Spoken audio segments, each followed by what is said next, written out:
Кога внимавам? Кога вклучени се, они веќе почна да се снима.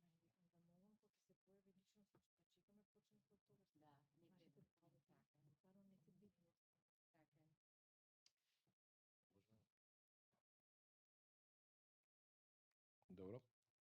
Почитувани колеги, представници институции, новинари и драги гости, студенти по медицина. Добре дојдовте во EU Хаус Скопје, на овој светски ден на здравјето.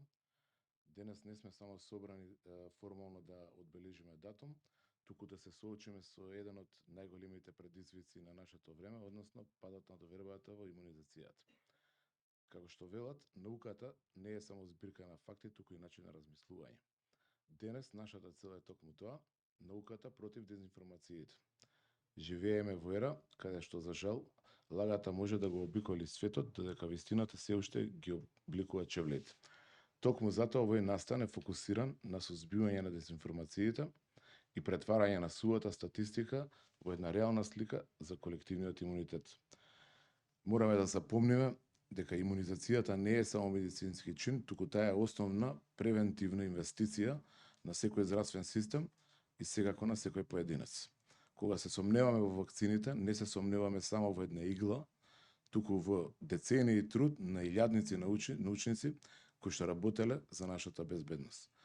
Нашата задача денес, во соработка со младите лекари и искусните здравствени работници и секако медиумите, е да понудиме насоки за подобра комуникација со родителите. Сакаме да изградиме нов модел на доверба кој е неопходен за безбедна иднина на новите генерации. Здравјето на најмладите е најточниот метар за успехот на едно општество. Денес ќе дефинираме како да ги заштитиме тие млади животи преку информирани одлуки и проверени информации. Би сакал да ја најавам професорката Александра Грозданова од Факултетот за фармакологија, која што за да го разбереме по широкиот контекст, ќе започнеме со една институционална и научна рамка, затоа што тај председател на Комисијата за имунизација. Имунизацијата не е само една медицинска процедура, туку стратешка инвестиција во јавното здравје. На оваа тема го поканувам првиот говорник, професор доктор Александра Грозданова. Повелете. Благодарам. Добар ден и од мене.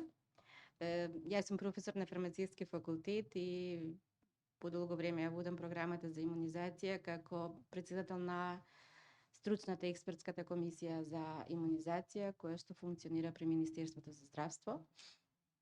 Дополнително нашата држава го препозна и, да речем, институционалното функционирање, како сите други земји, мојата позиција како национален координатор за имунизација. Зошто го говорам ова, бидејќи од една страна сум професор кој што сите научни чекори ги изода и длабоко верувам во науката, во базичната наука, почнувајќи од докторатот ми во областа на имунологијата. Меѓутоа, со прифаќањето на оваа позиција се ја гледате другата страна на науката, кога се соочувате со реалните имплементации или апликација на таа наука во секојдневието, а имунизацијата баш тоа го прави. Благодарам за најавата и многу убаво Никола кажа, живееме во еден временски период и во општествени промени кои што дури науката ја предизвикуваат да треба постојано да се докажува.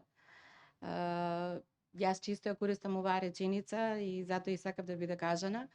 Инвестицијата во превентивата пошироко, а посебно во имунизацијата, многу кажува за самото општество, за самиот здравствен систем, меѓутоа многу кажува и за поединецот. И како ја разбирате генерално превенцијата, односно во овој сегмент имунизацијата. И со сите општествени промени, верувам бидејќи сте млади колеги кои што работат во областа на медицината, ќе бидете многу пати челенџирани, предизвикани да ќе потврдувате медицината или она што сте го учеле. Никој дури работи базични кои што знаете дека се со наука и со медицина потврдена со докази навистина покажани.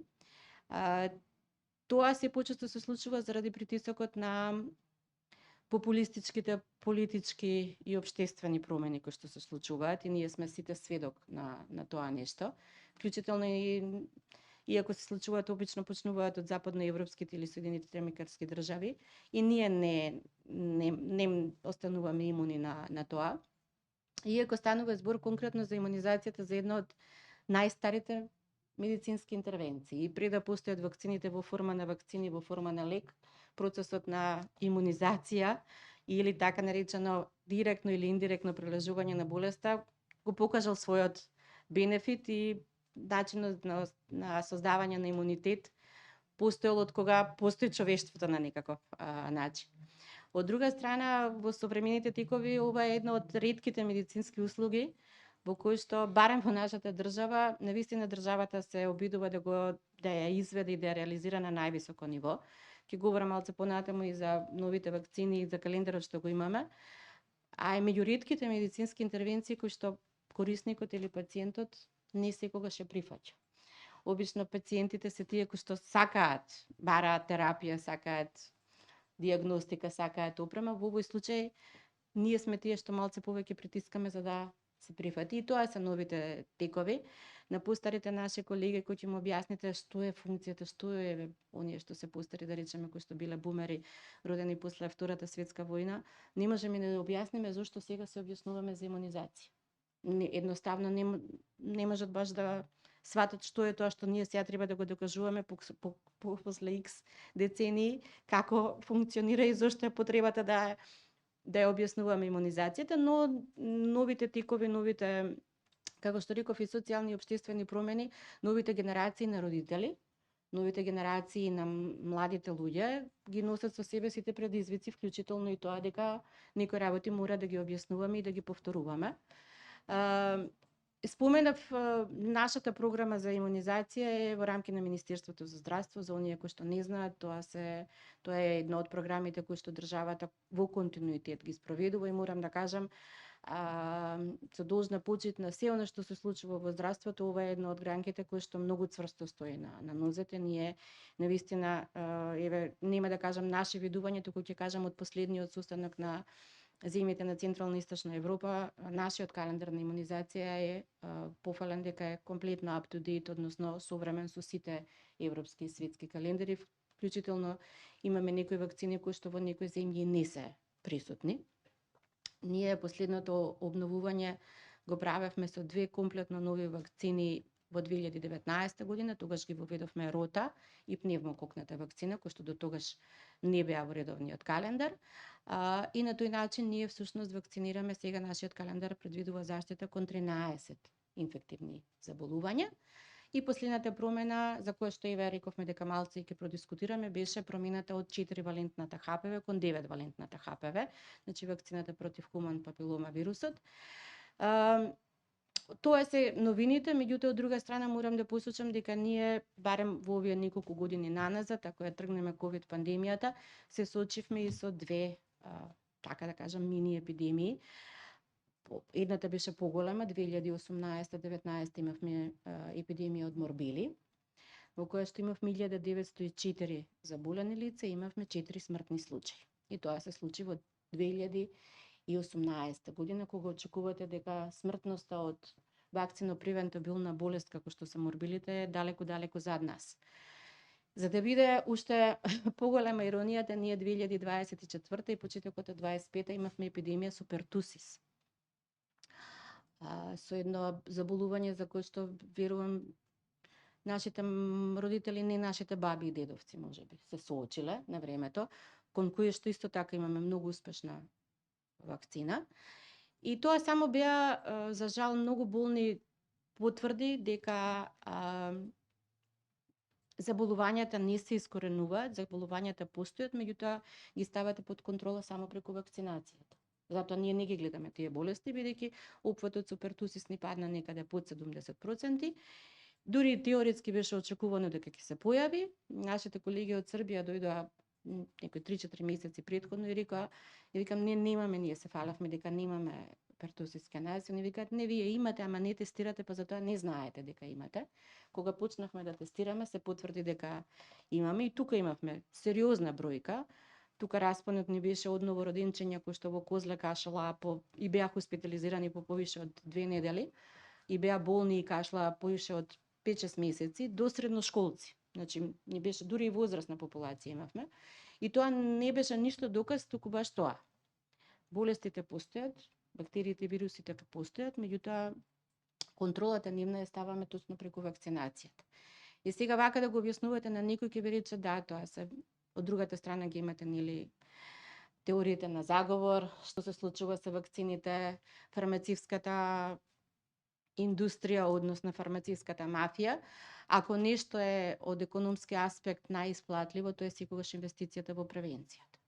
Еве конкретно за ХПВ вакцината не може да споредите инвестиција во вакцинирање на особа, еве на женска особа во однос на од здравствен аспект голготата која што ќе помине на пример при цервикален карцином или терапијата потоа после за третирање на цервикалниот карцином.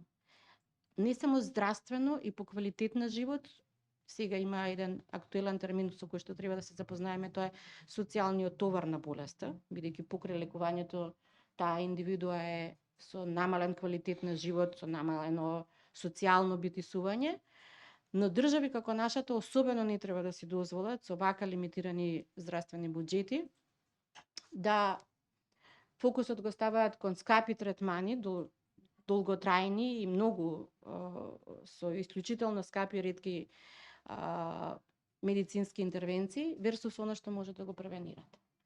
И тоа е истото кога го збориме и за ХПВ, меѓутоа кога го збориме и за инфлуенца. Еве еден податок, ние за грип вакцинираме во нашата држава на товар на државата од 2018 година државата набавува одредени количини континуирано бесплатни за оние кои што се сметаат за ризични групи, меѓу кои што се и здравствените работници.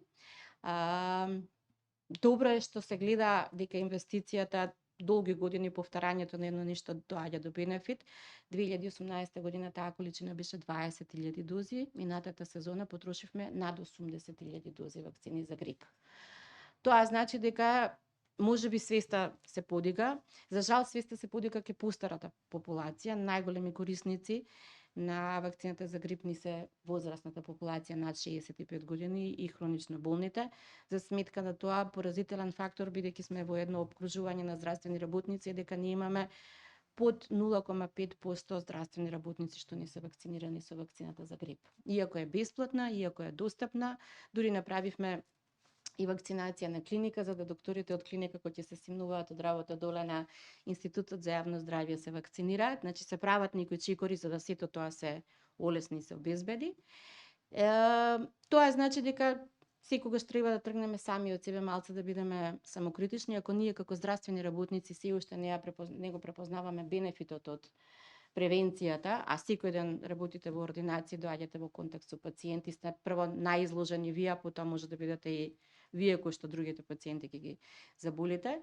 Значи треба да поработиме прво сами на себе, за да може потоа да бидеме промотори на имунизацијата и процесот на превентива и кај нашите пациенти.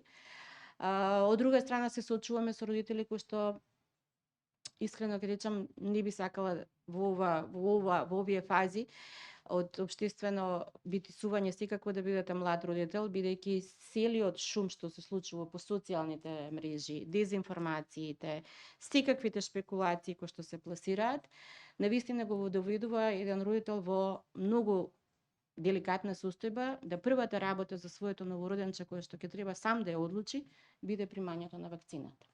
А тоа е буквално првата работа кој што едно семејство ја одлучува само за своето новороденче. Ставете се во позиција, имате 25, 30, колку и да е години, имате бебе од 2,5-3 кила и на се ова што ви се случува околу вас, треба да одлучите да одите да го вакцинирате. Тука не треба да го тргнеме и факторот довербата, односно недовербата во здравствениот систем и во државата, бидејќи тоа многу влијае. Меѓутоа, затоа тргнуваме од нас дека навистина треба ние да веруваме во тоа што го говориме и што го правиме. Еве јас лично гледам дека 3 сезони поред намерно ги ставам на моите социјални мрежи сликите дека јас се вакцинирам од грип за да покажам и да ги повлечам малце моите колеги и да ги охрабрам. Во најмала мера другарките ми поверуваа, па они се вакцинираа. Значи треба да бидете промотори на тоа што го говорите, а не само да го говорите, бидејќи тоа е едната страна што често ни се случува.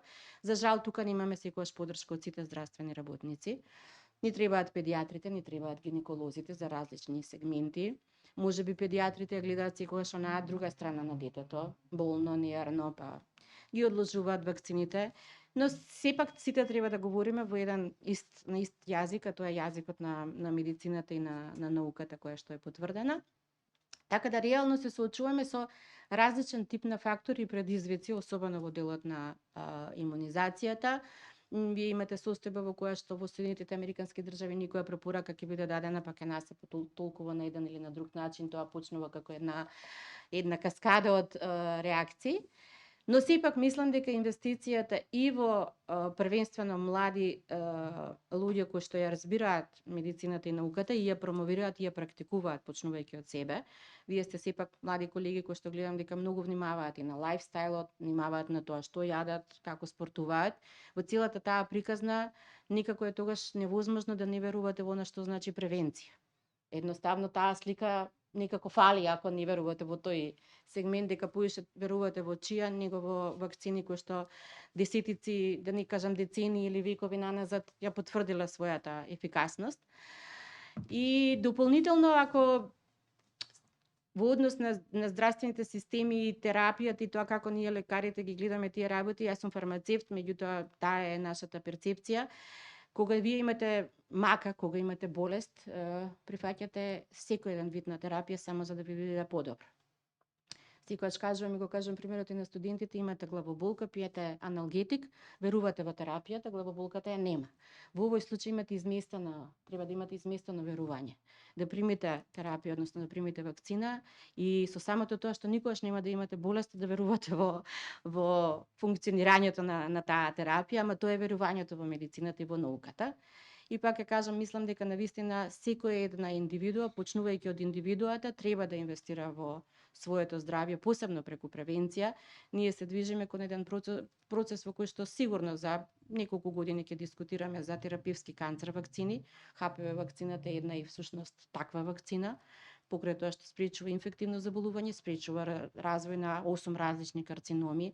Хепатит Б вакцината е така развиена, во основа е инфективно заболување кој што спречува конечно карцином на хепарот. Дури и БСЖ вакцината е првата, да речеме, терапевска вакцина и верувам дека една огромна плејада и ќе се шифтува размислувањето за тоа што значат профилактичките версус терапевските вакцини и времето и трпението само ќе покаже дека навистина медицината секогаш и науката го има правиот чекор, а на нас останува да тоа што го знаеме, навистина го практикуваме и го промовираме кај нашите пациенти.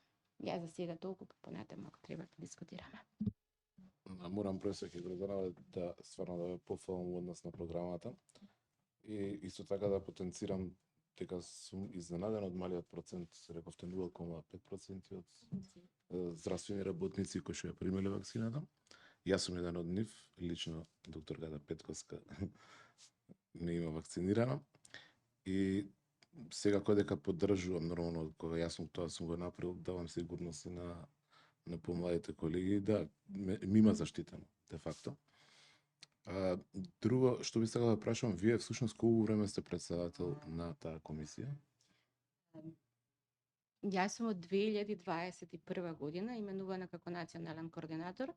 Ова комисија функционира како експертско тело во рамки на Министерството за здравство и ги дава експертските препораки на министерот и на владата, во однос на воведување на нови вакцини, освежување на календарот, препораки во однос на состојби инфективни кога има и има дополнителна комисија за инфективни заболувања, која што функционира со друг состав поширок, каде што ги даваат насоките во однос на инфективните заболувања. Токму тој сега да потенцирам дека очигледно дека вашата функција не е така партиска, туку е експертско тело, затоа што иако дошло до промена, премногу промени во Министерството за здравство, често не се менуваат министри, сепак вие сте останале како експерт таму и генерално има еден континуитет на работата на комисијата, што е многу важно за да функционира некоја Зашто сепак ова се програми кои што треба да функционираат долги години, Така е. за да ние ги видиме резултатите, нема да се случи ништо за еден ден. Меѓутоа, иако програмата е добра, сепак кога ќе се затворат вратите на ординацијата, остануваат само лекарот и родителот со своите сомнежи и секако со лекарот кој што е во ординацијата. Тоа е нашата прва борбена линија. И за тоа како директно да комуницираме со оние кои што се двоумат, ќе ни каже докторката Сонја Ралева. Повелете. Вака, добар ден од мене. Благодарам на Никола за поканата и што учествувам и јас во ваква една, интересна тема, јако, контраверзна во нашата средина животна, но многу суштинска и многу есенцијална и многу важна. Јас работам со имунизацијата во центарскиот дел, ги покривам школите во општина Центар, сите средни школи и сите основни школи, а знаете, бидејќи Скопје е голем град и во централното градско подрачје се најголема процентуална застапеност на сите школи се тука. И покривам популација околу 20.000 деца, што не е мала бројка. И тоа се родители кои што се дел од центарскиот дел и дел од чаирскиот дел. Имаме, така е, груба поделба има направено. И имаме битни разлики во однос на вакцинацијата. Битни се, тука се и социјалниот, и економскиот, и политичкиот, и верскиот фактор, сите работи се испреплетени во однос на оваа имунизација. Меѓутоа, јас како човек, како родител, како жена, верувам длабоко во тоа што го работам, а и секој треба да верува, затоа што се она што може да се превенира не треба да биде наша судбина. Нели, предходно во светот животите биле одземани и гинеле луѓето, најмногу смртни случаи имале од заразни заболувања, повеќе отколку од војните. Значи, заразните заболувања го ништеле светот. Затоа и се развива една наука која што, нели, прави нешто да заштити и да го подигне животниот стандард, да го подигне животниот век. Токму тоа е имунизацијата и не случајно сме ние сега колку сме 8-9 милиарди жители на земјинава планета, благодарение на превенциите кои што човекот и човештвото ги земо во обзир и кои што ги применувало. И сега би било сулудо да не веруваме во тоа дека од која ќе станеме родители, ние доколку не би го донеле детето, нели, на вакцинација, која што е превентабилна мерка за да го заштитиме од заболувања, дека или доколку ја одложиме вакцинацијата, дека нешто ќе постигнеме. Најголем предизвик се младите родители сега родени 2000-та година, тие се сега во моментов на сцена на родители. Верувајте, тие толку се тресат и самиот наталитет е паднат, знаете. Сите имаме едно, две, ретко кој има 3 деца. Па и нема толку деца, не се раѓаат. И се ти се трестеш врз тоа дете да не му бидне, да не му стане нешто. Еве и јас лично, имам едно дете и сите го сакаме најдоброто за нашите деца. Па ако е тоа нештото најдобро, дајте да ја дадеме шанса на науката, дали, што вика професорката, дали треба постојано да ја предизвикуваме медицината, науката, постојано да правиме ревизии на нештата, дали нештото е добро или не е добро. Најголема контраверзија е МРП вакцината. Па МРП, вирусот на морбили не си го менел својот генетски состав, ниту мутира како короната што правеше па сој алфа, делта, бета, па ги менјаме соевите па вакцините. Толку е стандардна, толку е едноставна, толку е, како да ви кажам, превентабилна, што воопшто не треба на некого да му падне на памет дали треба да ја даде или не треба да ја даде.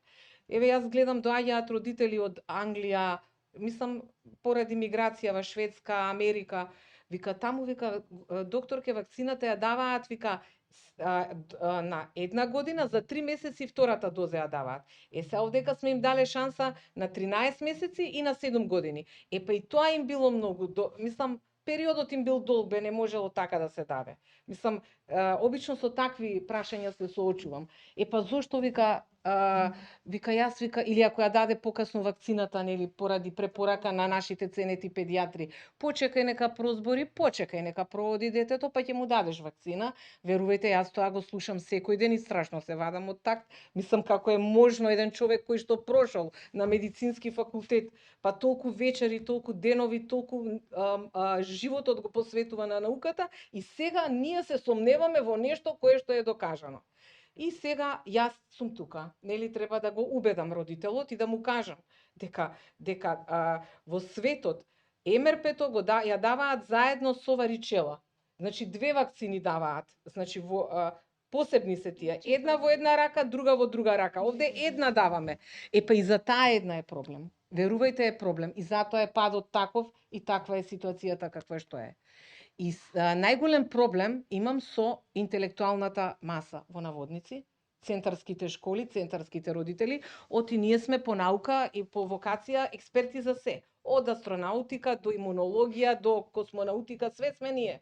Верувајте, мислам јас, кои ќе ми постават прашања, дури просто не можам да си поверувам дека некој карши мене, кој што го познавам или знам што работи, ми поставува такво прашање. А наспроти тоа, во однос на имунизацијата, кој ќе им дојде време за систематски луѓе, ординациите се преполни.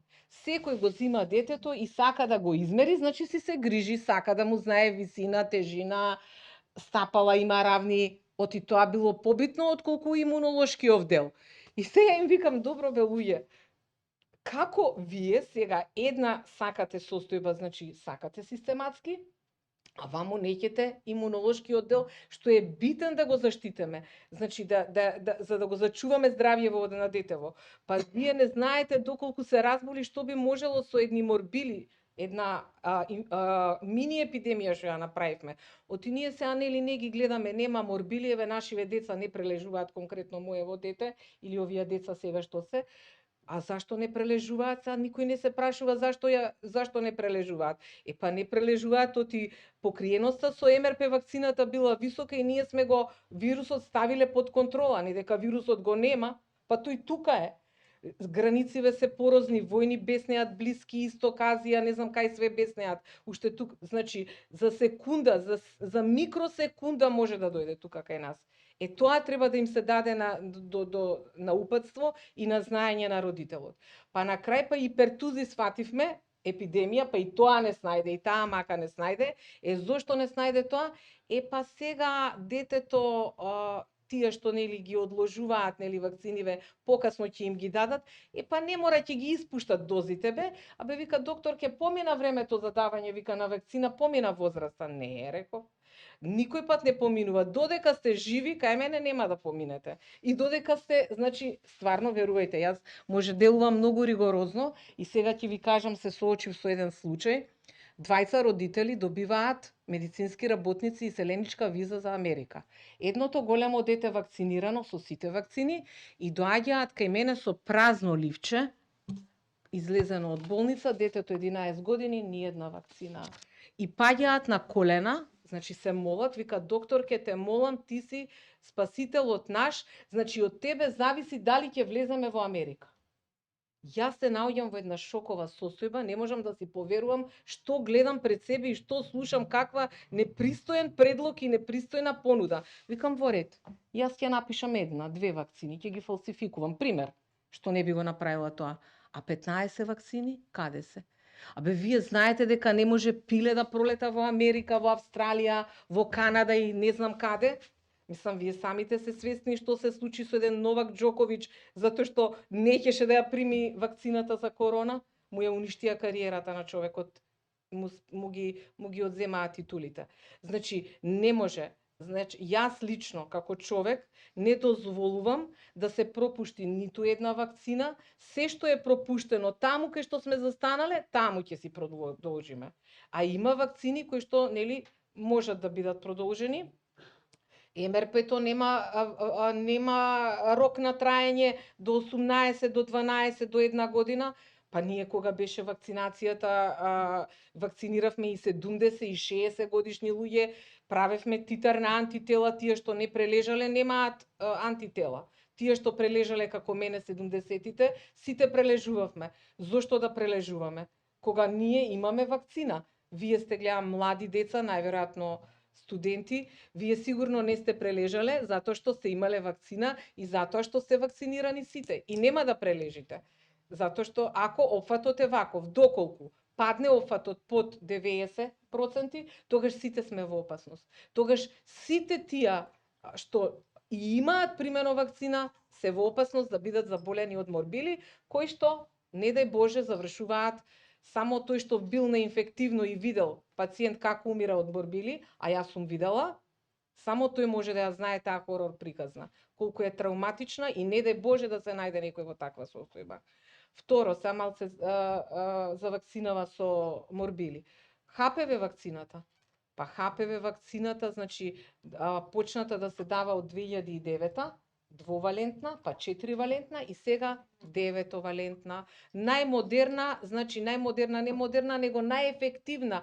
Ги собира сите соеви кои што ние ги имаме тука на територијава. И сега јас обично сум промотер на таа вакцина, кои ќе дојдат кај мене им кажувам дека треба да ја примат, дека мора да ја примат, дека превенира ХПВ вирусиот и тоа е инфекција која не боли.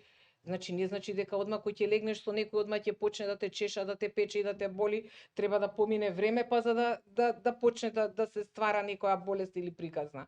И сега им викам единствено да не се единствено, значи, за да не фатиме ХПВ вируси е да не легнеме со никој. А ние не сме асексуални битија, сексуални битија сме, значи мора да го направиме. И се смеат овие колегиве, па ти Сонја вика правиш никој со никого да не легне у кревет. Ама не е тоа така, мислам, не е приказната таква, значи, за да се заштитиме сите ние, и јас и за моето дете, и за вашите, и за сите, па дури и за возрастните групи, значи над 40-50, оти тоа е вакцина која нема лимит во светот.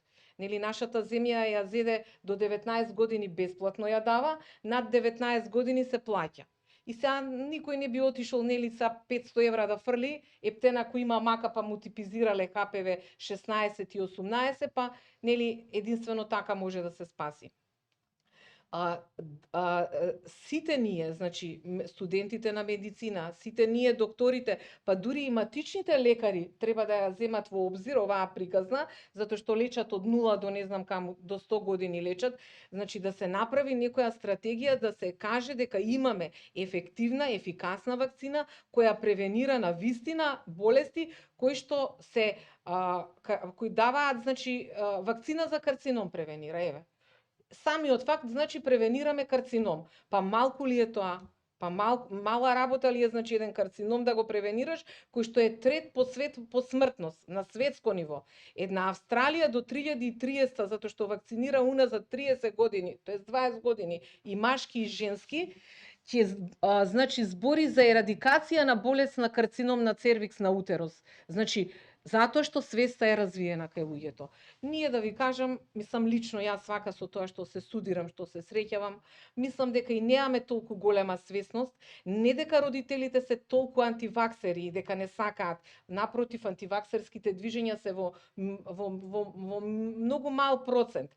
Луѓето се повеќе уплашени, повеќе се немаат правилни информации, информациите ги добиваат од портали или од електронски медиуми кои што промовираат, кажуваат глупости. Еден да каже, видите, една кажана лага, значи толкава моќност има да ти после можеш 100 аргументи, 100 не знам колку работи да ги употребиш, не можеш да ја опреш грешката. Па дури и еден погрешен кажан збор, реченица во приказната може да убие некого. Верувајте. До толку, значи има тежина кажаното. Посебно во овој имунолошкиот дел, имунологијата, каде што верувајте многу треба да се внимава дури и на тежината на искажаниот збор, на точката и запирката каде што е стајана во приказната. И тој родител кој ќе дојде, нели, кај мене, нели, кој ќе му кажеш, нели, сепак можеби и треба да имаш, нели, моќност да го убедиш да му со факти, значи медицината базирана на докази. Што превенираме? Превенираме со ХПВ-то карцином на цервикс на утерус, карцином на генитални органи, сите генитални органи кај жената, а кај мажите карцином на генитални органи, пенис и И најбитниот, да, орофарингијалниот карцином, ради практиките и начините на сексот, значи е пораснат за 224% според последните статистики, значи, ама тој не се типизира од нели кој ќе не боли нас, ако ќе имаме некој проблем, не одиме да правиме бриз како ковид што правевме, па ќе го истипизираме ХПВ, ќе докажеме 16 и 18, како што е карциномот кај цервиксот на утерус. Јас нели контактирам, имам пријатели и гинеколози и се верувајте, толкави тефтери. Значи, сега не се прави само зимање на папа тест. Папа тестот е недоволен, сега се прави и ХПВ типизација. Не постои, значи, јас не видов 16-18 кај секој. Значи, таа е тука, наша е. Луѓето со кои што легнуваме и стапуваме во сексуален контакт се тие. 16-18 е тука. Значи, а таа е причината за карцином на цервикс на утерус, карцином на орофарингс, карцином на анус. Па сега имаме вакцина, а не знаеме да си ја искористиме. Па дајте, значи, да ја подигнеме свесноста. Јас мислам, можеби треба да се направат и предавања по школи, до дотични целни групи. Се јас на вас вака ви објаснувам за да биде пластично и интересно, ама тоа е нашата реалност, верувајте. Вие можеби ќе бидете промоторите, но целната група се родителите. Родителите и децата.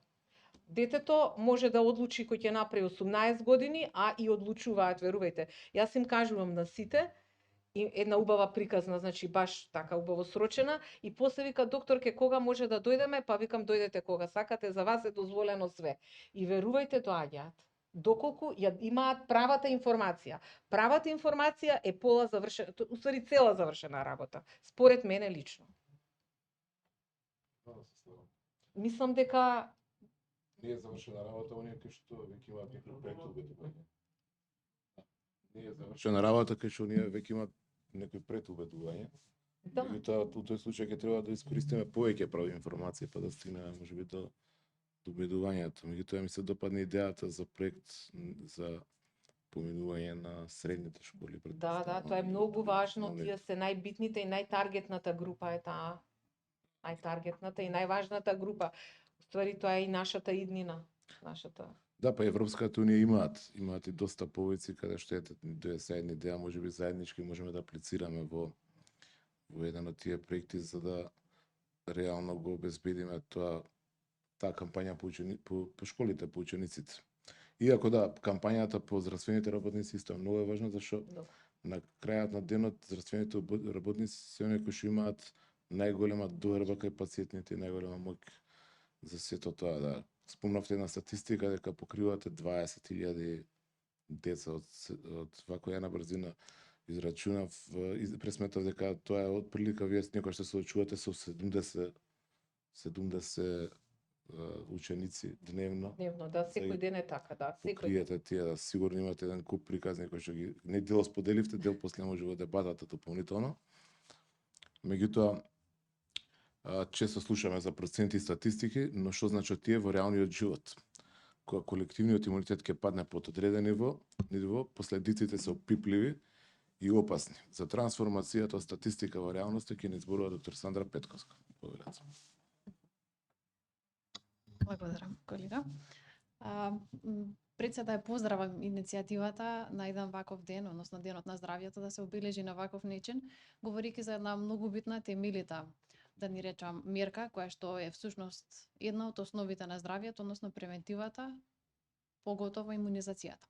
Чест ми е денеска што ја делам оваа страна со вакви извонредни професионалци, прекрасни личности пред се, со кои што ја секојдневно соработувам и верувајте, значи ми се секојдневен мотив да работите и да соработувате со вакви луѓе, бидејќи тие ми се всушност мотивацијата за да јас на некој начин вака толку интензивно се борам, нели, за да се работиме, за да успеат работите.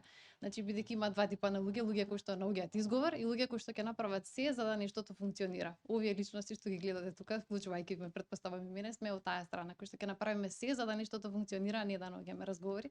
И се надевам дека тука ќе успеете вие да преземете нешто дел од нашата енергија, односно да се борите на овој начин за да пред се превенираме, бидејќи успешен доктор е оној кој што превенира, не оној кој што лекува. Кога зборуваме за колективен имунитет, би сакала да размислите што навистина значи 95% офат со вакцинација. Значи тоа е само можеби некоја си бројка во статистика, но во реалниот живот би значило заштитено училиште, безбедна градинка и многу мал ризик дека некое дете се разболи ќе заврши во болница со одредени компликации. Значи, кога зборуваме за колективниот имунитет, тоа не е само извештаи, графикони, тоа се всушност жива материја која што е динамична и на која што ние секојдневно може да делуваме. Значи, доколку се постигнат оние таргетирани граници од 90 над 95% уфат, тогаш зборуваме за една заштитна мрежа која што ги заштитува пред се оние кои што се најранливи. Тоа се дечињата, новороденчињата кои што се уште не се нели во можност да се вакцинираат, немаме на друг начин да ги заштитиме освен штитејќи ги со нашиот имунитет. Понатака дечињата кои што комплетно не се вакцинирани, нели додека се постигне целокупната шема на вакцинација, ги заштитиме со колективниот имунитет и ги штитиме со нашиот колективен имунитет оние кои што имаат намален имуноодговор, односно имунокомпромитираните. Секој пат на уфатот на вакцинација не значи дека всушност ни отвара врата да ги вратиме во живот оние болести кои што сме комфорни дека се во минатото. Историјата ни покажува дека секој пат на уфатот всушност значи појава на епидемија. Не секогаш веднаш, не можеби незабележително, но меѓутоа неизбежно секој пат на уфатот ќе вроди дефинитивно со појава на епидемија. И не така некое далечно минуто, значи доколку се навратиме во 2019 година, сите сме сведоци тука на епидемијата со морбили. Професорката начна нешто, значи тоа беше, ако се сеќавате, претпоставам вие веќе можеби сте биле в средно училиште во тој период. Значи таа епидемија која што започна во 2018 година траеше до декември 2019 година. Во однос на дефинирани случаи имавме 1904 случаи. Доколку ја објасниме малку подетално, 80% од сите заболени беа невакцинирани, некомплетно вакцинирани или со непознат вакцинален статус, што веќе ни говори дека зашто и настаната. Во однос на инциденцата, најголем број на заболени беа со највисока инциденца беа дечиња под 1 година, што не имале можност да се вакцинираат за морбили. Понатака втори во застапеност беа од 1 до 4 години, односно кои што се пропуштени дечиња. Интересен факт е дека во однос на епидемијата од морбили имавме 187 заболени здравствени работници, што ни говори дека всушност ние освен што лекуваме во некој начин можеме да бидеме и вектори за пренесување за овие заразни заболувања. Така да и тоа беше една од основните мерки со кои што се изборивме со епидемијата, беше задолжително да се вакцинираат сите здравствени работници кои што работат или со пациенти. И за нажалост еден многу трагичен факт, во таа епидемија имавме 4 смртни случаи. Во однос на смртните случаи дечињата беа од 5,5 месеци до 13 месеци, значи дечиња кои што ниту можеле да бидат вакцинирани, ни ја имале таа можност. 2 од тие дечиња беа со коморбидитети, 2 беа сосема претходно здрави прави дечиња, така да верувате која е трагедијата на тие родители да изгубат чедо од нешто што било превентабилно. Понатака, значи пак би сакала да едно од тие начини кои што се изборивме со таа епидемија, значи беше забранет пристап во училишта или во градинки се додека не се извакцинират и на овој начин се успеавме да ја запреме епидемијата и таа година уфатот ни беше 93%. И на тој начин или се изборивме. Колективниот имунитет ова ни говори дека не е само нешто за кое што е апстрактно, туку тоа е нешто за кое што е сечива одговорност на самото општество, но меѓутоа и морална обврска на секој поединец. Би сакала и нешто и за да проговорам на одделот каде што јас работам. Ние вакцинираме возрастни лица и здрави лица, пред се кои што имаат потреба од патување, кои што имаат само иницијативно се решиле за нешто да се вакцинираат или оние кои што се пропуштени во детствата и имаме особен интерес за ХПВ вакцинацијата, бидејќи најчесто родителите сакајќи да ги заштитат децата нели во оној период кога се подлежни на ХПВ вакцинација, ја испуштаат. Вакцинацијата понатака тие млади адолесценти кога ќе се освестат, доаѓаат, но меѓутоа бројката која што располагаме во однос на да можеме да извакцинираме е ниска, затоа ги охрабрувам, нели, и вие како не сте се вакцинирале, може да се обратите кај нас, може да се вакцинирате и да бидете на еден начин промотори на вакцината и на бенефитите кои што ги носи сето тоа. Благодарам, доктор Петковска. Новите генерации на лекари носат нова енергија и нови канали за комуникација. Како младите медицинари може да станат дигитални амбасадори на науката во време на социјални мрежи? Зборки има представникот од Македонска асоциација на студенти по медицина, Елена Здравковска. По Елена.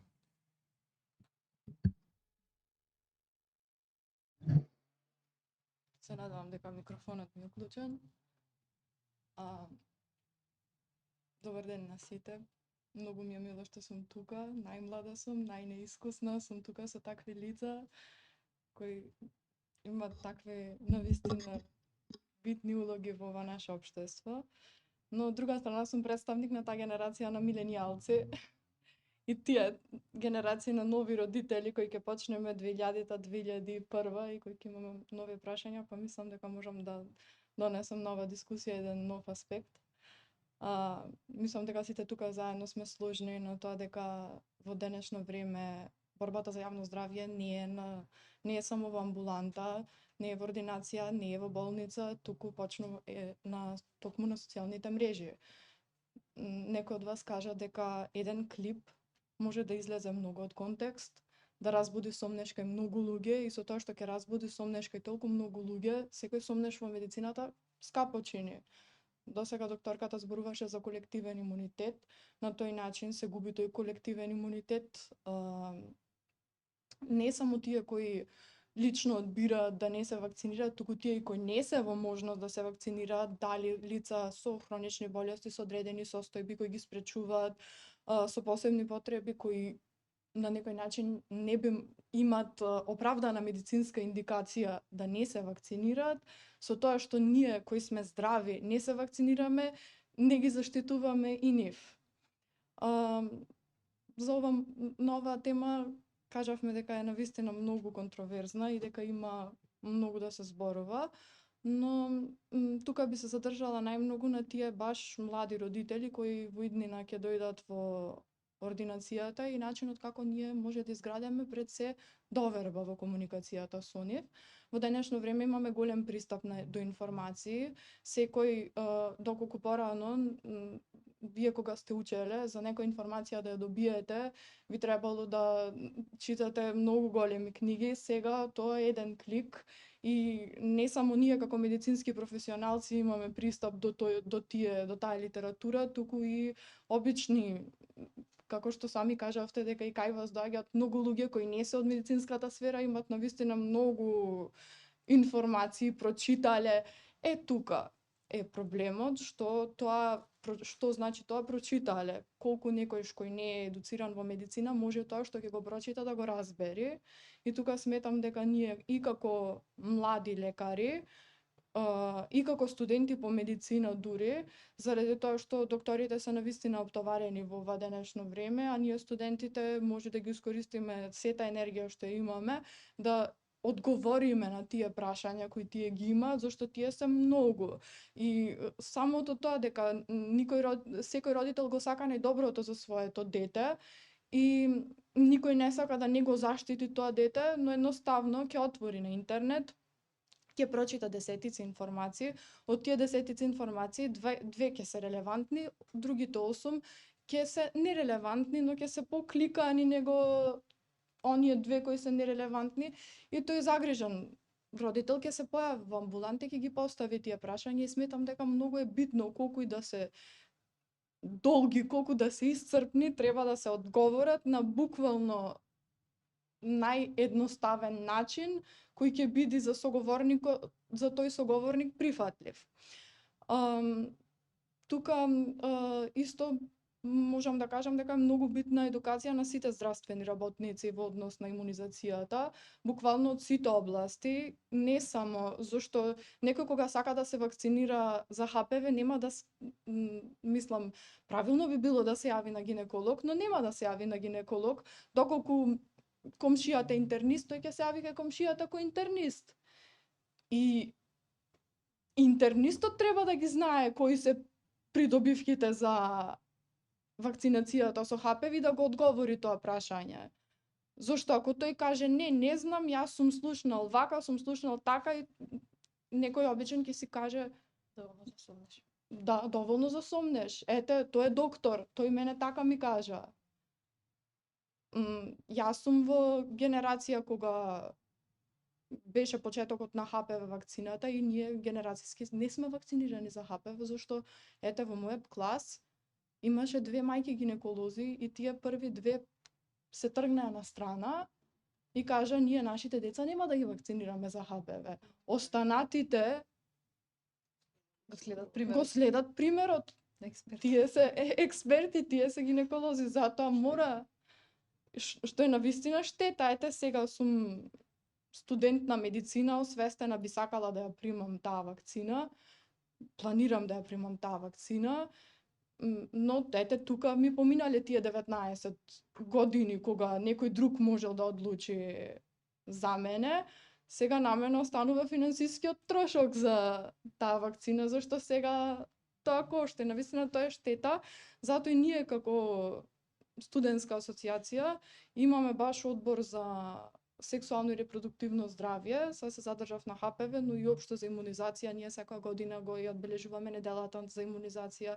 Се трудиме да викнеме различни експерти да зборуваат нашите видеа, зашто ние многу користиме сега моментално социјални мрежи, кратки видеа до 1 минута што го држат вниманието на зашто како што сите знаеме во денешно време навистина тешко да се задржи внимание да прочиташ ти или да изгледаш видео кое трае повеќе од 1 минута.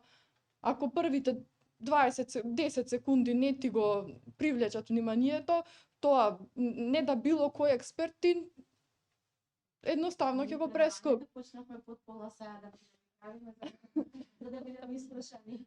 Да, тоа е навистина една голема штета, но е вистината на која мора да се прилагодиме.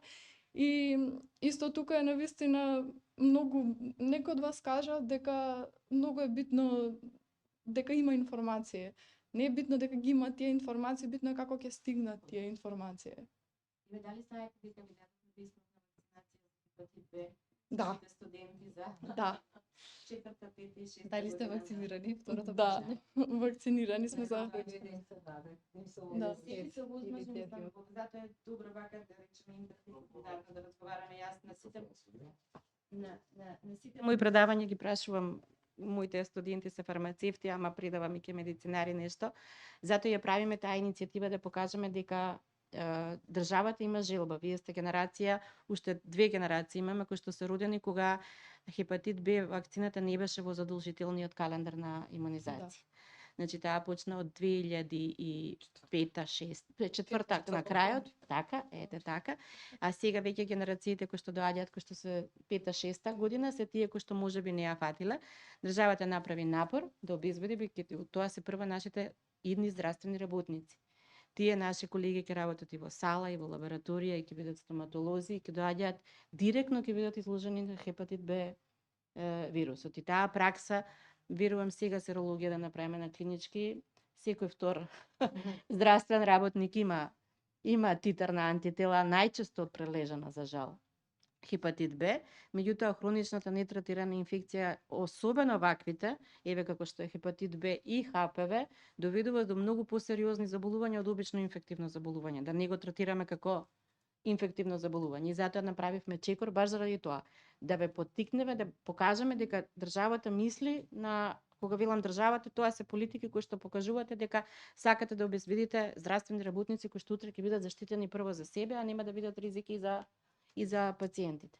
И верувам дека и да се обратат и за HPV вакцината нема да бидат обиени. Да. Еве, јас ги поканувам да дојдат кај мене. Нас ова Кој многу, сака да дојде, да. нас ова многу ни значи, овие информации треба да бидат проширени, сега на нас младите останува да ги расшириме тие информации. Само што за вас се во 3 дози, а за тие до 15 години во 2 дози. Али сепак бенефит има. Па секако целта на вакви панели е да направиме некој нетворкинг кој што нема да заврши само нели тука и слично. Секако во договор со EU House и нивната продукција ќе има и follow-up на настанот, односно бидејќи снима настанот и слично и се фотографира, они добро ги следат и нашите говори, ќе има и follow-up во смисла на некои од најинтересните цитати или изјави кои што сме ги дали ќе одат на социјалните мрежи и последва. Ајте и ние подобро се запознавме едни со други, па понатаму мислам дека заедно можеме и некои повеќе работи да направиме. За крај на излагањето мораме да погледнеме од другата страна на огледалото, односно дезинформациите не се појавуваат случајно. Можеби требаше да викнеме некој од другата страна, буквално антиваксери, па ќе ни беше дефинитивно и поинтересна дебатата, а можеби и ќе успеевме сите заедно да ги разубедиме. За анатомијата на лажните вести, за тоа кој всушност профитира од ширењето страв, ќе слушнеме од аспект на истразувачко новинарство, односно колешката од Македонска радио и телевизија. Веќе не е колешка, пошто иста цел имаме. Повелет. Ви благодарам многу. Јас сум Наташа Јанчиќ-Минковски, новинарка сум во Македонска телевизија и драго ми е што имам чест да говорам на оваа тема. Со професорката, со доктор Сонја Ралева соработуваме често. Анатомијата на лажната вест, дезинформацијата. Па знаете како, јас баш се спремав за ова и дезинформациите па излегуваат од вашата фила, тоест од лекарите, бидејќи не може за вакцина да го сметате како веродостојно ако тоа излегло од некој што е, да не употребам сега некоја професија, да не навредам некого, ама што не е лекар. Сега одиме по таа логика дека тој е лекар, истражувач, му ги гледаме титулите и најголема штета беше направена 98 или 9 кога излезе дека информацијата дека МРП вакцината предизвикува аутизам.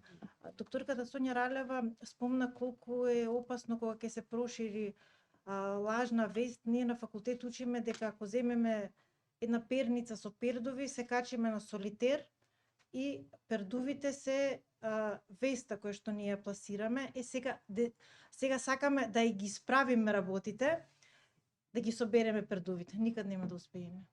Значи, таа информација дека вакцината МРП предизвикува аутизам толку силно буфна, што потоа тешко се спласнуваше и јавноста, иако лекарот останал и без лиценци и се останато, сепак сомнежот останува. И ќе остане. Но мислам дека не, видете, една информација, ако за мене информација, за некој друг може да е дезинформација, се зависи од кој аспект ја гледаме, значи од нашето гледиште, таа има лице и опачина. Рече колегата антиваксер да покани, тие зборуваат на социјалните мрежи, но еве сме се обиделе како медиум да ги повикаме да ја кажат и нивната страна, не излегуваат јавно.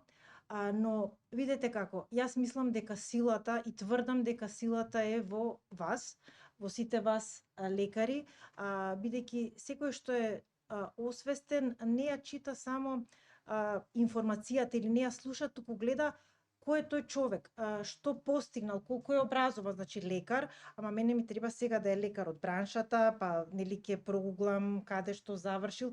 Мене ми е битно за да таа информација ја земам како веродостојна. Сега имаме лажни инфлуенсери, експерти, вакви, такви. Знаеме сите како се шират информациите, се шират за клик, тој им одговара, некој профитира. Така да, ако сето тоа го исклучиме, мислам на она што треба ние да поработиме, ние како медиуми и вие како лекари, тоа сме го зборувале често и со професорката Грозданова, на нас ни требаат информации од вас. Значи, информации да застане лекар, јас можам да го пренесам знаењето. Јас сум новинар, но јас не сум лекар. Тоа што јас го знам, тоа е стекнато знаење, кој што сум го стекнала заради моите деци, некои што ги сакам, но не сум посветила пола живот за да го знам тоа убаво. Она што ние како медиуми во допир меѓу новинарите, меѓу лекарите и јавноста. Сега ќе кажам неколку примери каде свативме дека не достигаат информации и каде информацијата иде во дезинформација. После она голема информација дека вакцината предизвикува аутизам, кај нас постоеше паника во Македонија реално. И сега еден лекар рече вака: во ред, смирете се, тоа не е точно, но еве сега кај нас ќе стигнат квалитетни прочистени вакцини. Со самото тоа дека ќе стигнат, еве го сега, дека секој збор тежи, квалитетни и прочистени, значи дека сите овие други примиле неквалитетни и нечисти вакцини. И сега од тука почнува. Ете, моето дете затоа не прозборе, моето дете. Значи, родителите, јас не ги обвинувам, мислам, и они се загрижени и исплашени. Јас имам близначиња на 13 месеци, ги имунизирав со МРП, се прекрстив, ги однесов децата, верував на науката и фала му на Бога, 7,5 години се и се е сосема во ред со нив. Значи, и тога што почнаа да прават нашите луѓе? Додат во соседството, поточно во Грција, да ги купат чистите вакцини и да ги дават тука на нивните деца. Тоа се случуваше некој период 2013-14, не ме фаќајте за збор.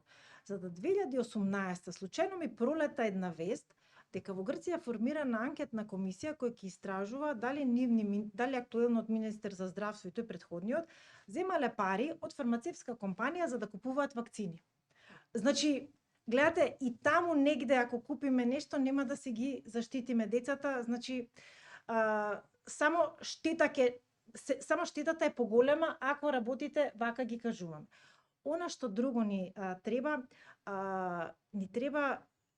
докторите, луѓето што се вработени во вакциналните пунктови, медицинските сестри.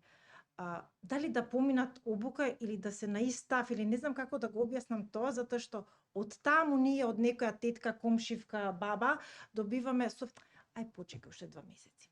Ја ќе ти го боцкам детето, ама почекај уште малку. И сега видете, тие никогаш тоа јавно нема да го кажат, ама со самото тоа мене ми создаваат сомнеш дека ете јас треба поради нешто да почекам, можеби не на време, можеби не ова, можеби не она. Јас не верувам дека они тоа го пларават злонамерно да наштетат на процесот на имунизација, туку ете од некое нивно незнаење, ете ќе го кажеме тоа дека е незнаење. Кога епидемијата на морбили ја спомнавме, она што професорката Грозданова често го повторува, сега не го кажа, околу 65.000 деца како беа вакцинирани тогаш кога беше епидемијата? 49.500. И ниеден негативен случај. Сега, тогаш ја спуштија границата на 9 месеци да почна да се имунизираат децата со МРП, бидејќи имавме епидемија.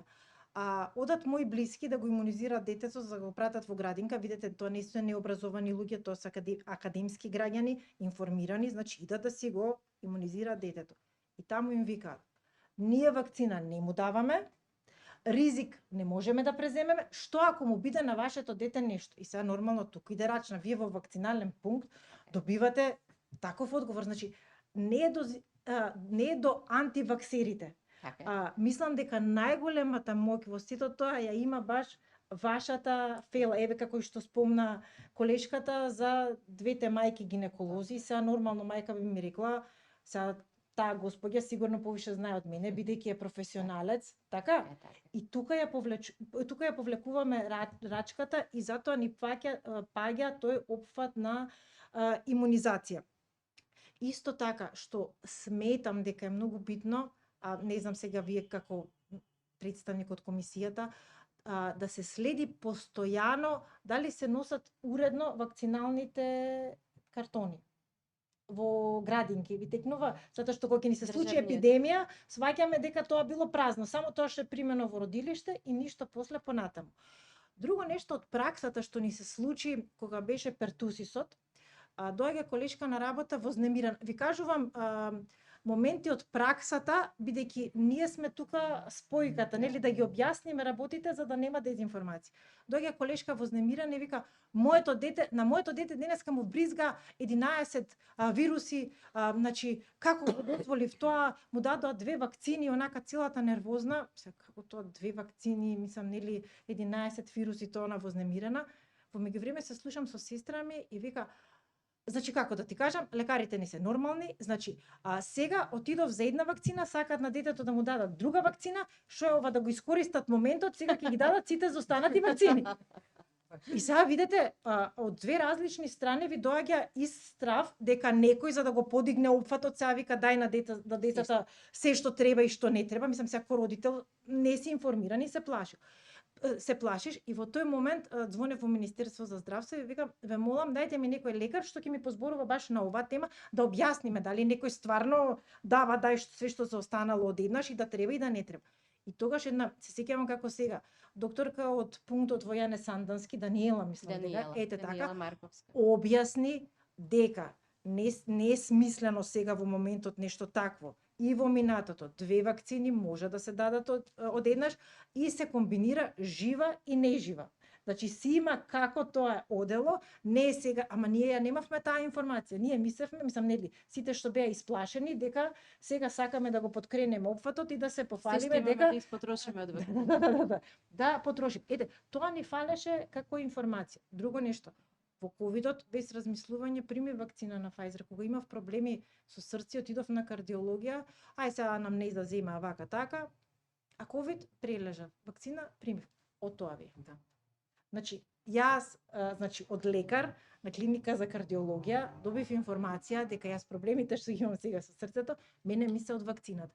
Значи, на вас е, ви се обраќам на вас како иднината, да научите од професорите и да ги презентирате доказите, зашто нели медицина е наука базирана на докази.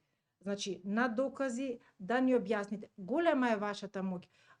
Секој си бира некој што му одговара, лекар според темперамент и она како му ги презентира информациите и му верува. И многу е страшно кога лекарот што му веруваме е отишол на одмор или на семинар, а на нас ни треба. На нас ни треба баш тој, затоа што тој ќе ни ја каже вистината и другиот ќе ни ја каже истата, ама нели тука сме се нашле, тоа ни треба на нас, таа доверба ја имаме.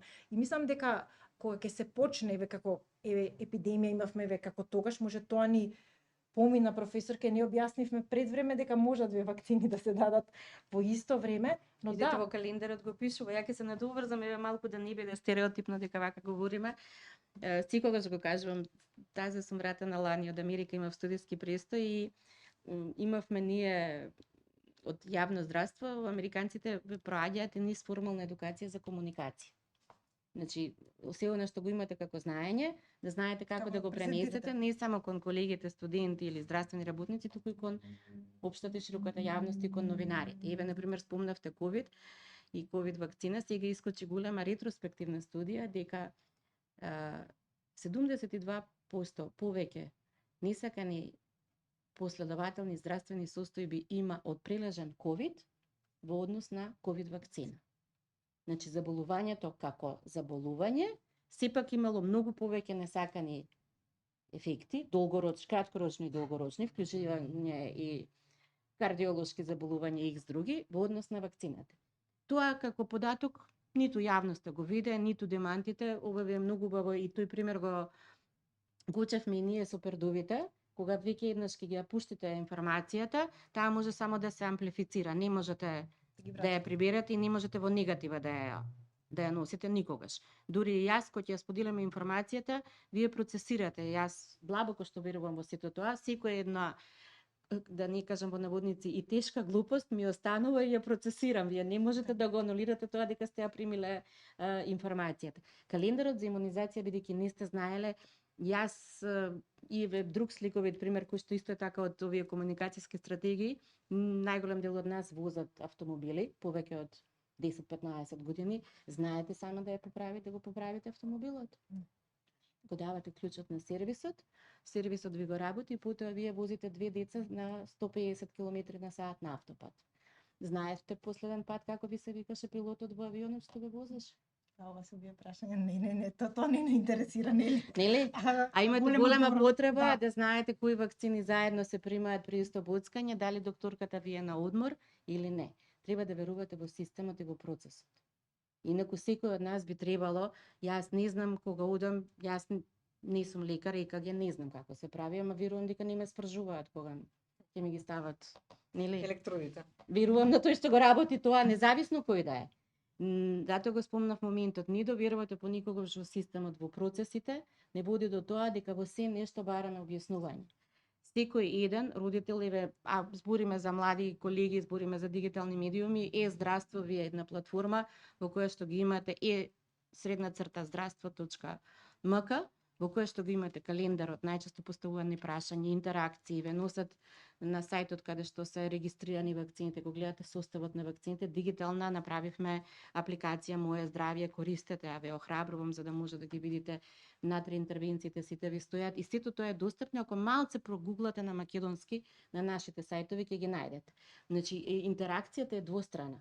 Вие кон нас, ама и ние кон вас, разбирам, ама и вие треба љубопитно да прашувате и да истражувате за сето тоа што е условно достапно. Календарот е достапен, сите го знаете, вакциналните пунктови и Сонја го знае на памет. Она знае која вакцина во која доза и во каков облик доаѓа. Сега сака во однос на вакцините, преска внимателно ве слушам во вашето излагање, рековте дека нели 2019 воведовме 2 нови вакцини, дека ве пофалиле, дека е апдейтирани се останато. Сега кое е прашање од јавноста до нас? Ако е така, дека не ни ги продаваат на нас вакцините да профитираат фармацевските компании, тогаш зошто кај нас има толку вакцини, а кај нив има многу помалку? Кои се тоа нив со помалку? Сега ќе ви објаснам. Дека видете, тоа се све информации, слушното, недослушното, разбрано. Не, тоа е вашето да прашате, не да ги прашате. Вака сега. Не, јас не навлегувам во тоа да прашам, бидејќи тоа е неиздржано, нели тоа се информации вака собрани од луѓе. Затоа јас, професорката Грозданова, ја снимав, баш на оваа тема разговаравме и реков, добро професорке, сега, зошто еве кај нас велат има повеќе, во некои други држави има помалку вакцини? Па затоа што некои болести ги имат искоренето. Апсолутно. Затоа што ни со години. Апсолутно. Полио ни е искоренета, се уште вакцинираме зашто ендемски Пакистан, Афганистан, гледате што се случува полиото, не дај Боже може да се врати. Ние од 2002 година сме полио free country. Ние немаме случај на полио. Замислете сега генерации вие за кои што полио сте го учеле како некоја историска болест, да почнете да го гледате. Нема да знаат. Не, нема да знаете за морбили што се случија. Дека ги викаат докторите млади да препознаат морбили. Они немаа видено морбили. И вие викате кожен исип. Затоа што немаат видено морбили. Не можеа на слушалка пертусис да разликуваат. Немаат слушнато пертусис. Тоа не е благодарение на дигитализацијата, тоа е благодарение на вакцините. Али повелете. Во однос на прашањето, можеби заборев преска да кажам на новинар Наташа, јас свака го одговарам прашањето зашто вика лотовите на вакцините во нашата земја се поразлични од лотовите на вакцините во другите држави. И за нас фабриките, значи тоа е општо правило, произведуваат специјални вакцини како треторазредна земја. Нели? Тоа е дилемата. Најчесто кај родителот заборев, сакав многу да кажам, нели, ама некои работи ги пропуштив, голема е темата. Вика, јас мојот одговор е ваков. Значи, вакцините проаѓаат низ строги контроли, ниту таму тој што ја пушта во употреба и ниту една вакцина не пишува Сонја Ралева или Наташа или не знам кој и да се знае дека ќе биде пратена во Македонија или во Кина или не знам каде. Значи тие прават униформни, значи составот, содржината, механизмите, значи за сите се исти и не може и да сака фабриката да направи, па нема таква моќ да направи за Македонија посебни вакцини. Тогаш сме ние нешто посебно. Имаме докази, сега ги сликаат и во Грција, па ги праќаат тука кај нас, па гледаат дека можеби дури понекогаш истиот лот ќе се погоди во Грција. Претходно беше белгиска МРП, GlaxoSmithKline, не чини таа бе, ја сакаме холандската. Таа била подобра, па ќе идеме во Грција, во аптека ќе се боцнеме, а не вака како ние што имаме, значи, школски диспанзери, предшколски диспанзери, доктори специјалисти те прегледува, ти дава, значи, информации, те храни со информации, медицина базирана на докази и ти по-безбедно и по-сигурно мислам дека нема од кај нас. И Србија или не знам каде. Јас така го доживувам тоа и мислам дека е така и не постои специјална вакцина за некого која што би направила штета. Зар би постоел таков некој извитоперен ум на светот да направи штета на најмладата популација, да го уништиме светот, да го уништиме човештвото. И само би завршила и најлошата превенција. Ама најлошата превенција е подобра од прележана болест. Тоа би било што би сакала да кажам, да. Јас само сакам да додадам, многу пати кога имало вакви дилеми, да, и за ова сме ја снимале доктор Ралева, дали од ваму произведена или од таму произведена, и не знам, станавме експерти, нели, од каде треба да биде произведено, и ќе се јавам на доктор Ралева, викам, ве молам, значи, вака и вака има по социјалните мрежи, ве молам да објасниме. Ама вика, Наташа, денеска не сум спремна, знаете, сите сакаат за камера да се убави, па фризурата, па шминка. Ама ајде, ќе се спремам ја за 15 минути, дојди да го разгатнеме тоа и да го одговориме во интерес на јавноста, баш заради тоа да не се создаваат тие сомнежи и дезинформации, зашто се што е затворено, што немаме проток на информации од експерти, може да се искриви на сосема некоја друга страна. Зато ви го посочувам календарот, интерактивен, кликаат Да. на вакцината, ги носи на регистарот за лекови во Македонија. За таа вакцина го читаат СМПЦ-то, значи специфични документи кои што се најтранспарентно при регистрација на лекот достапни, во кои што може да видат до состав, до несакани ефекти, до производствено место каде таа вакцина е произведена. И тоа е најтранспарентно ставено. И кога ги прашувам зошто не можете да дојдете до тие информации, заради тоа што знаете алгоритмот дека не носи онаму каде што одите вие. Ако ставите и гуглате постојано дека земјата е равна и дека вакцините не чипираат, вие постојано тоа ќе ви излегува излегува, како точно. алгоритам. Еднаш да се обидеме сите да отидеме малце во другај од правец, за да почне да ги добиваме правите информации. Ние не правивме на македонски 38 СОПа, стандардни оперативни процедури, кои што се јавно достапни, за родителите да знаат како изгледа постапката за вакцинација, што може да очекува за било која една вакцина. Ги закачивме на Министерство за здравство, ги закачивме на Е-здравство, направивме дигитална алатка да ја носите во мобилни телефони и повторно доминацијата на алгоритмот, во зависност од тоа вие што сакате да добиете, е појака во однос на сето тоа, ама затоа мора, се слагам, да бидеме потранспарентни, поприсутни и во медиумите.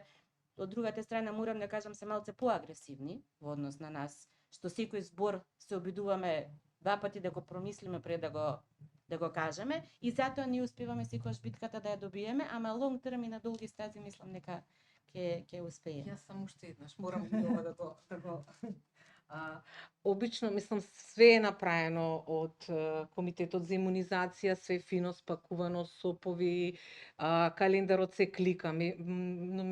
Родителите, верувајте, не го прават тоа. Значи, ние дали 1% од родителот ќе кликне, па еве и од колегиве што доаѓаат и ќе прочита, да, таа вакцина, па и состав ќе прочита. Не, верувајте, тоа не се случува. Многу е побитно да ги едуцираме докторите, да тргнеме прво од нас, тие што работиме таму да ги унифицираме ставовите, сите исто да размислуваме, од секој колега што ќе излезе од медицински факултет да верува во тоа што го работи, и сите кои што ја работиме оваа работа, за да достигнеме некаква си свесност, здравствено осветлување, просветлување, да размислуваме правилно, за да не си штетиме со погрешни информации, да си го труеме мозокот наш. Затоа што ја ако кликнам нешто што не треба и ако кажам, и јас ќе почнам да се сомневам, и тоа ако го работам тоа. Ме разбирате? А не некој си родител кој што треба да дојде. Се е супер направено, се е идеално, меѓутоа проблемот лежи во едукацијата и на персоналот и достапноста, значи информирањето школите, родителите, таргетните групи каде што треба да стигне, значи, овој проблем. Така јас мислам. Да, апсолутно се слагам со тоа. Ја не бев информиран дека има поставено информации. Мој здравје апликацијата ми се проверта сега пред 2-3 недели дека постои.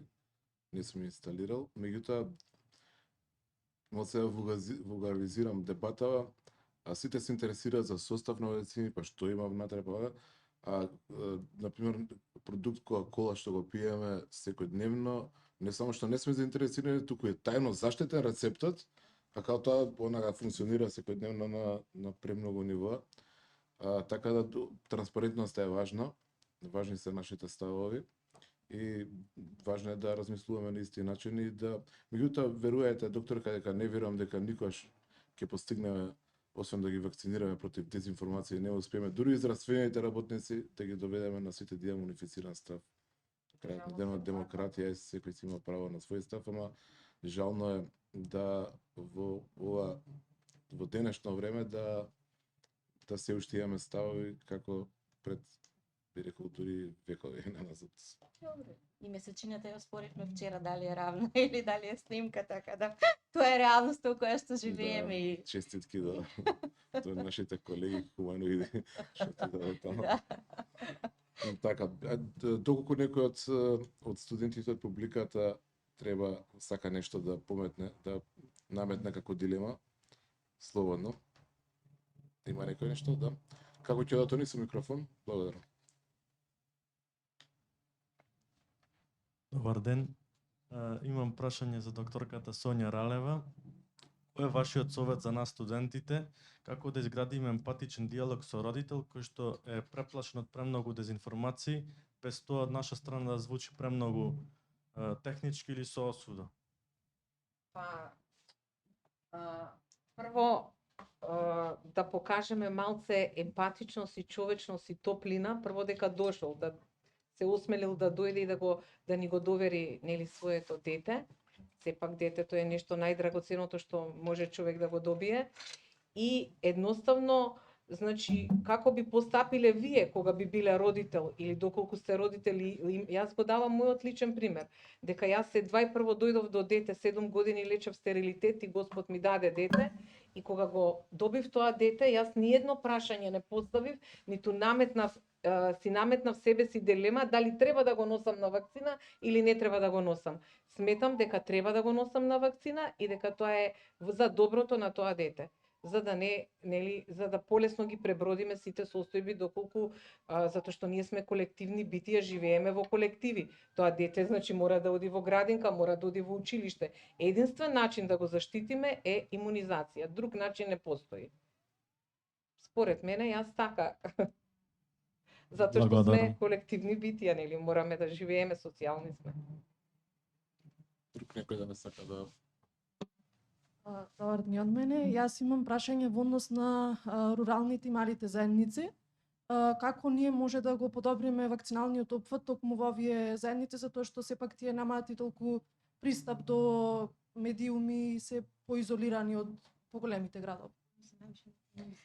Јас морам да ви кажам дека ако ја видите картата на Македонија, колку е помало местото, толку опфатот е повисок. Има два аргументи кои што одат во прилог. Прво, во малите места авторитетот на здравствениот работник е многу повисок и се уште ценет, за разлика од она што го гледаме во Скопје, за жал. Таму и преку личниот пример многу лесно се покажува. Јас ги знам колегите кои што вакцинираат во внатрешноста. Докторот од Кратово вели, па јас ако сите мои внуци сум ги вакцинирал, зарем има поголема аргументација од тоа. И сите мои комши и слично. Ако збориме за руралните средини, и таму опатот ни е многу повисок. Најверојатно заради тоа што можеби и дофатот на влијанието на социјалните мрежи, на се ова што се случува во големите градови е можеби помал, иако достапноста на информации сега не ви менува дали сте вие во планина или во град, меѓутоа картата и опфатот тоа го покажува во однос и ние се уште имаме теренска вакцинација како опција, која што ја практикувавме и лани и преклани имаше и проекти со Светска здравствена која што беше door to door, врата до врата, каде што се одеше и тие помали места ги опфаќа. Таму е логистички повеќе проблемот, дека мајка треба некој да ја однесе до здравствениот дом, да одвои од работното време ако го има или слично, што во принципи тука се случува. Меѓутоа, интересно е и тоа не се јавува само во нашата земја и во регионот, дека урбаните средини се оние кои што се многу проблематични, па дури и од социоекономскиот и едукативниот степен на населението, имате обратно пропорционално онаму каде што очекувате дека би требало да бидат едуцирани, да знаат што и како е, тука имате најголема задршка во однос можеби на помалку едуцираните или социјално загрозените. Кога ја земав ја програмата, секогаш кажувавме, ние во Шуторизар имаме проблем, ние во Шуторизари воопшто немаме проблем како социјално ранлива категорија на граѓани. Но да, Центар и Карпош, например, имате сериозен проблем во однос на одреден. Куманово е најголема општина, во Куманово на пример имаме друго, Куманово градот е едно нешто, он има најголем број на дисперзирани вакцинални пунктови. Влијанието што беше спомнато, еве што видовме дека треба да го имаме во предвид локалната заедница, локалните лидери, па дури и верските лидери се многу битен фактор.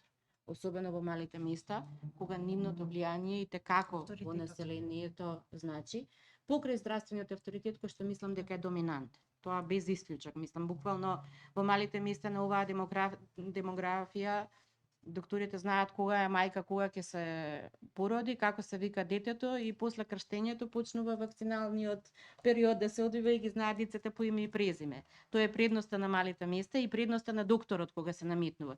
Тука верувам и докторките ќе ви кажат кога се соочувате и со еден друг став, а тоа е дека родителот доаѓа и од вас бара да му ја дадете услугата кој што он ја замисля дека треба да ја добие, а не дека вие ќе се наметнете како здравствен авторитет. И тоа е проблемот, али теренската вакцинација секогаш останува и таа ние ни тргнавме од новиот правилник за да остане како можност да секогаш теренски се вакцинира.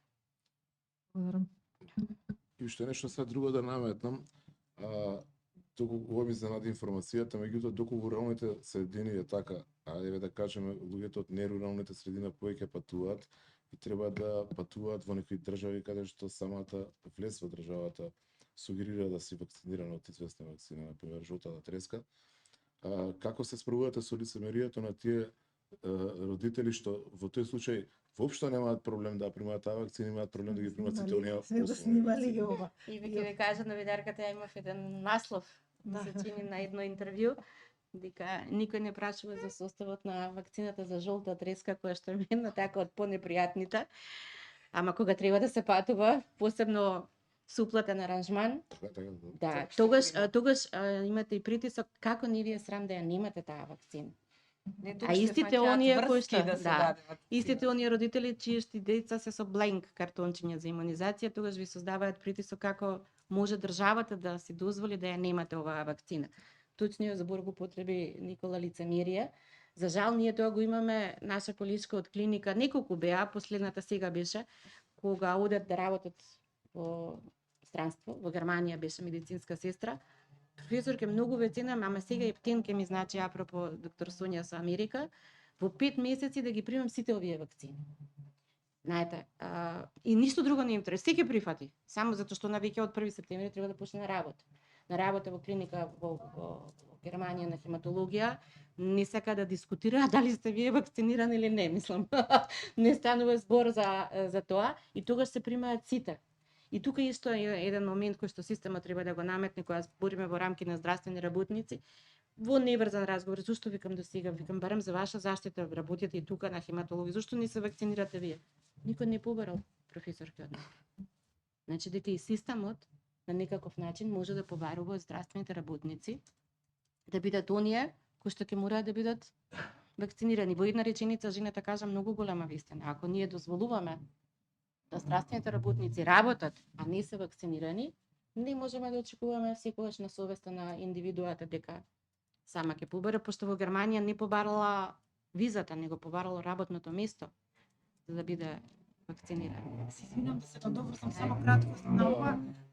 Една блиска вика повеќе го чува вакциналниот картон од пасошот, бидејќи на влезот во фирмата имаше човече со 10 шприца вака како ги држи. Ако го изгубиш, утре за да доеш има да ти ги дадат сите 10, па ќе си влезеш. И копија направив, заверви све, ама оригиналот не го бара, оригиналот го чува в пасошот, ќе ме депортираат ако сгрешам. Ама немој да ме боцкаат со сите. Тоа е системот. Прашајте доктор Сандра колку жолти книжки имаат издадено за студенти што почнуваат да студираат или што одат на постдипломски студии во странство. Центар за јавно здравје може да штанца, особено во периоди за запишување. Во странство може да го видите трендот како се издаваат тие. Да. Точно претпоставувам и вие сте се соочиле со некој таков програм, значи било каде обука, дојдите било каков симпозиум, каде да се појавите, секаде ви бараат доказ за вакцинација. Не дека има многу грижа за вас, туку грижеме за нивниот систем бидејќи ќе импортирате ништо и ќе направите удар на нивниот здравствен систем колку и да е тој современ.